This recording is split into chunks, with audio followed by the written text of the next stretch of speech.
Bismillahirrahmanirrahim. Assalamualaikum warahmatullahi wabarakatuh. Pertama-tama, terima kasih atas kesempatan yang telah diberikan kepada saya. Perkenalkan, nama saya Andi Risdayanti, NIM 2011-384. Baiklah, di sini saya akan menjelaskan sedikit tentang pemeriksaan surat berharga dan investasi, di mana adapun garis besar atau poin-poin yang saya akan jelaskan. Yang pertama yaitu sifat dan contoh surat berharga, yang kedua tujuan pemeriksaan surat berharga, dan yang ketiga yaitu prosedur pemeriksaan surat berharga yang disarankan. Yang pertama yaitu sifat dan contoh surat berharga, di mana investasi dalam surat berharga yaitu merupakan aktiva lancar atau non-current atau non aktiva lancar, di mana tujuan dari pembelian surat berharga tersebut.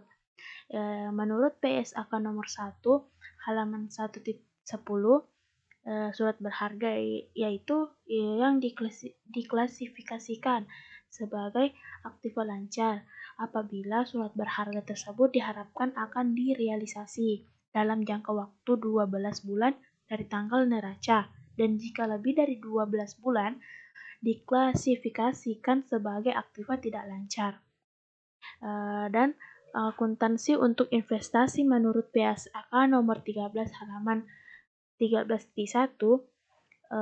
investasi yaitu suatu aktiva yang digunakan perusahaan untuk pertumbuhan kekayaan melalui distribusi hasil investasi seperti bunga, royalti, dividen, dan uang sewa, untuk apresiasi nilai investasi atau untuk manfaat lain bagi perusahaan yang berinvestasi seperti manfaat yang diperoleh melalui hubungan perdagangan.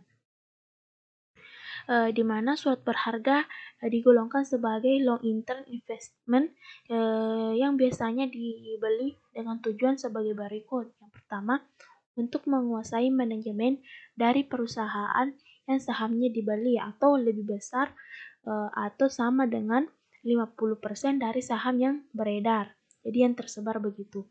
Kedua, untuk memperoleh pendapatan yang kontinu, misalnya dalam bentuk bunga dari pembelian obligasi. Ketiga, sebagai sumber penampungan dari penjualan hasil produksi atau sumber pembelian bahan baku. Investasi lancar adalah investasi yang dapat segera dicairkan dan dimasukkan untuk dimiliki selama setahun atau kurang. Investasi jangka panjang adalah investasi selain investasi lancar. Nilai wajar adalah suatu jumlah yang dapat digunakan sebagai dasar pertukaran aktiva atau penyelesaian kewajiban antara pihak yang paham dan yang berkeinginan untuk melakukan transaksi wajar. Sedangkan nilai pasar yaitu jumlah yang dapat diperoleh dari penjualan atau investasi dalam pasar yang aktif. Adapun sifat atau unsur-unsur dalam surat berharga, yang pertama yaitu bersifat yang dapat diperjualbelikan. Dua, dapat dijual dalam waktu dekat bila terdapat kebutuhan dana untuk kegiatan usaha bank. Tiga, tidak dimasukkan untuk menguasai perusahaan lainnya.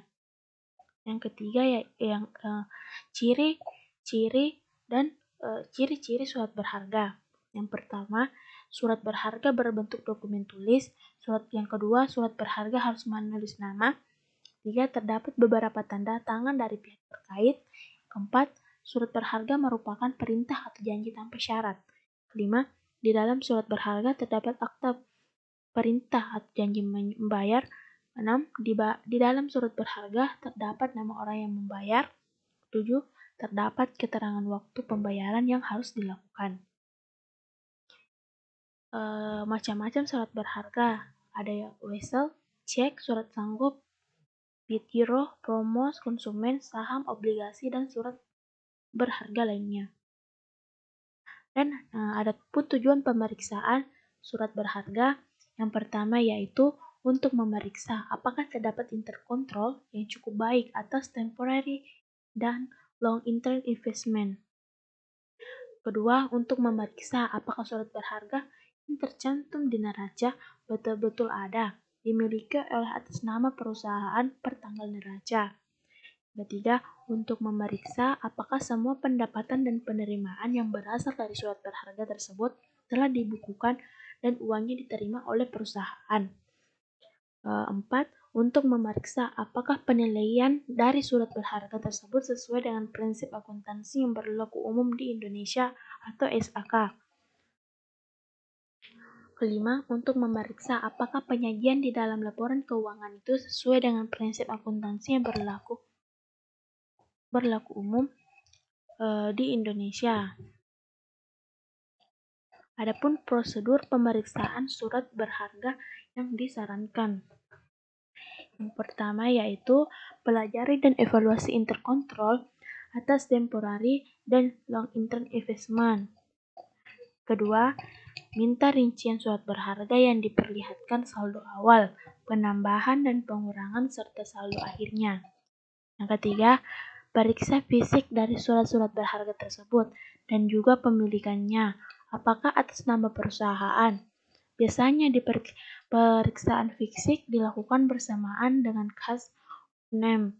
Seandainya surat-surat berharga tersebut disimpan oleh pihak ketiga, harus dikirimkan konfirmasi. Keempat, cocokkan data-data dalam rincian dengan berita acara pemeriksaan fisik surat berharga tersebut. Keenam, 5. Periksa mathematical accuracy dari rincian surat berharga. Keenam, cocokkan saldo akhir dari rincian tersebut dengan buku besar. 7. Lakukan vouching atas pembelian dan penjualan surat berharga, terutama perhatikan otorisasi dan kelengkapan bukti pendukungnya. 8. Periksa perhitungan bunga dan dividennya dan perhatikan segi perpajakannya. Periksa apakah bunga atau dividen yang diterima telah dibukukan semuanya. 9. Periksa harga besar dari surat berharga pada tanggal neraca. Untuk temporary investment, valuation-nya adalah mana yang lebih rendah antara harga beli dan harga pasar. Untuk long-term investment itu valuation-nya adalah berdasarkan harga beli, kecuali jika terdapat tendensi menurunnya harga pasar surat berharga tersebut untuk masa yang cukup panjang. Adakan diskusi dengan manajemen untuk mengetahui apakah ada perubahan tujuan dari pembelian surat berharga yang akan mempengaruhi klasifikasi dari surat berharga tersebut. 11. Periksa subsequent events untuk mengetahui apakah ada transaksi sesudah tanggal neraca yang akan mempengaruhi klasifikasi atau disclose dari surat-surat berharga tersebut. Misalnya, penjualan long-term investment dalam subsequent periode. 12. Periksa apakah penyajiannya sudah sesuai dengan prinsip akuntansi yang berlaku umum di Indonesia. 13. Tarik kesimpulan mengenai kewajaran saldo temporary long-term investment yang diperiksa. Baiklah, mungkin itu saja penjelasan dari saya. Apabila ada yang salah mohon dimaafkan. Billahi fisabilil haq, fastabiqul khairat. Assalamualaikum warahmatullahi wabarakatuh.